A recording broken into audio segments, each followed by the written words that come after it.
Is there advice you can give to young kids that are living through a shitty situation of any sort, a tough life? Find a thing you like. Try to find a thing that you really enjoy. Try to find a thing that you're passionate about. Like an activity. Yes. For me, early on, it was drawing. It was illustrations. It was comic books. I wanted to be a comic book illustrator. And then it went from comic book drawing and illustrations to martial arts. So, but it was just another thing that I was very, very passionate about. That was my vehicle out of my dilemma. That was my vehicle out of my own anxiety and trauma and my own issues and insecurities. And find something. Find a thing that you genuinely enjoy, because getting good at things you genuinely enjoy is extremely beneficial for young people, because it lets you know that, like, everybody thinks they're a loser. Every young person thinks they're a loser. At least a young person in the situation I was at. I didn't know I wasn't a loser until I started winning, until I started doing martial arts. Martial arts taught me that, like, I could get better at stuff, that I wasn't really a loser. I just was someone who was, like, in a fucked up situation. But you could channel all that energy that you have as a young person into something and get better at it. And then all of a sudden people admired me. I was like, this is crazy. So I went from being someone who was incredibly insecure and basically a failure to someone who was really successful at this one thing that was very dangerous, that other people were scared of. And that gave me immense confidence and also a real understanding of the direct correlation between hard work and success. And also an understanding that you can't listen to people. Because even my parents didn't want me to do martial arts. They didn't want me to fight. They didn't want me to do stand-up. There's, like, you have to understand who you are, and then in the face of other people's either criticism or, you know, lack of faith in your ability to succeed, you push through, and there's great benefit in that.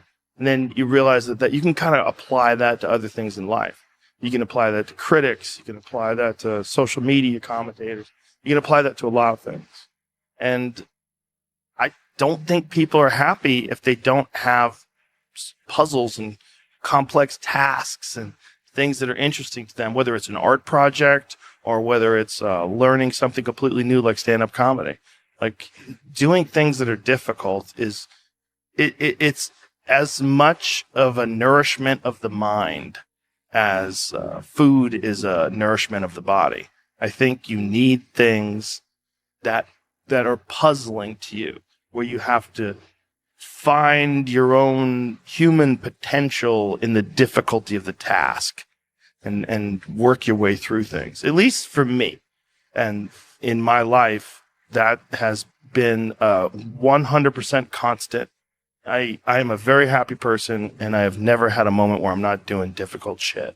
Give yourself something, an arduous, difficult task where you're challenged mentally and challenged physically. One of the great things about being challenged physically is it's also mental. The people that don't understand that have never really been challenged physically. People that think that physical challenges are just physical. It's just brute grunt work.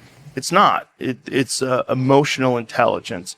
It's understanding your desire to quit and, conquering your inner bitch. All that stuff it's mental. It's playing out inside your head.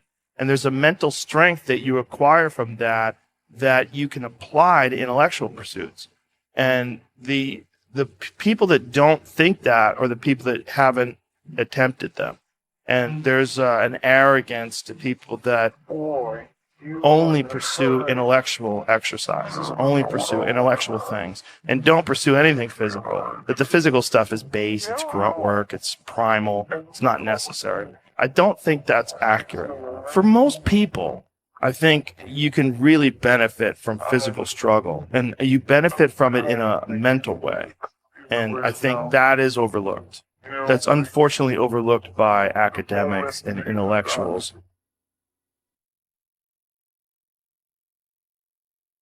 Find some difficult shit to do, because that gets away a lot of the anxiety that you carry around in your body. A lot of difficult things make regular life less difficult. And that sounds so simplistic, but particularly physically difficult things. Because when you do things that are physically difficult, the strain of making yourself do those things, it's very valuable. It's not just valuable like exercise and fitness and martial arts and running and whatever you're doing that's really difficult. It's not just valuable in terms of like health and the way you look, but it's also valuable for your mind, maybe even more so. Because regular life can be confusing, and little things that go wrong and little problems that arise are exacerbated by the fact that you're not accustomed to dealing with hardship. So creating your own bullshit, whether it's through fucking some brutal kettlebell exercise or running up hills or something, is extremely valuable for you also, not just accepting the nuanced perspectives of other people, but also being able to navigate through this world with some sort of an understanding of just how complex it all is and how weird it all is, and not be overly thrown off by every little dip in the road and pothole that you encounter. That's the real message. The real message is we all started from nowhere. I mean, we all had bullshit jobs. We all felt like losers.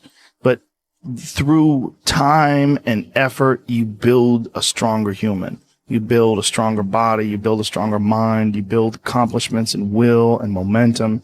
And then you look back and you go, hey, man, I'm not washing tables anymore. You know, I'm not washing dishes. I'm not cutting lawns. I'm not digging ditches. Yeah. You know, I'm a different person now, but I used to be.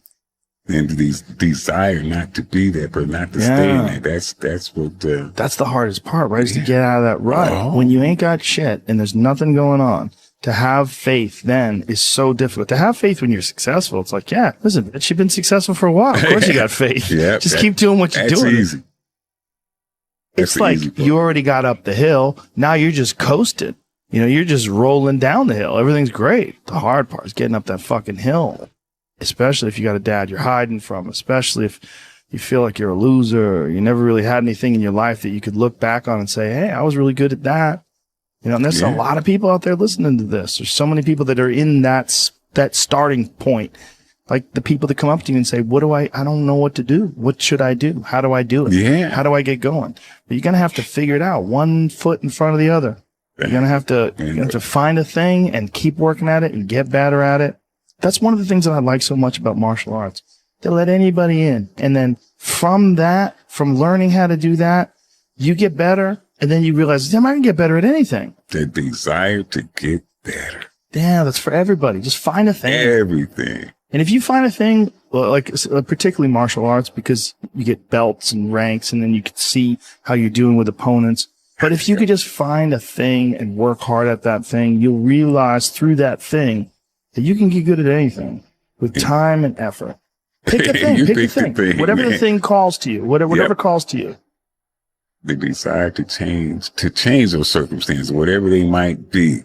As long as you have to have that desire, the will to change those circumstances. Yeah. That's your start right there. But if you have the will, the desire to change it, there's your starting point.